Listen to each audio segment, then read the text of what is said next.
Somebody was talking to me the other day, and they were saying that there's so much social pressure in the community, and it was so negative, and they were ready to move out.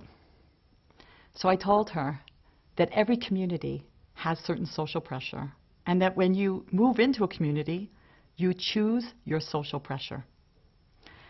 But there's good social pressure and not so good social pressure. What is good social pressure? We chose a community where the social pressure is to get married, to work at your marriage, and to stay married. There's also a social pressure to be a good person, to be kind, to be giving, to be helpful.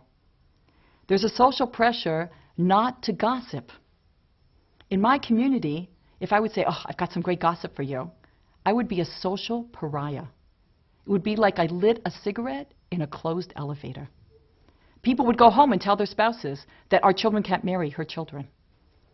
That's good social pressure. Why? Because it helps me to be a better person. All boats rise. When you're in a situation, you're in a community, when you're around people who are really kind, giving, good, honest people, you rise up to that level. And the opposite.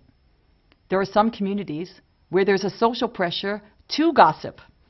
That if you don't gossip, you're the social pariah. Who does she think she is? If you say, you know what, we shouldn't be talking about this. And in certain communities, there's a social pressure not to stay married, and not to even marry, and not to be faithful. When you choose your community, you choose your social pressure. There's going to be certain things in every community that's whatever, it's a little shtick, or it's something that you don't really relate to.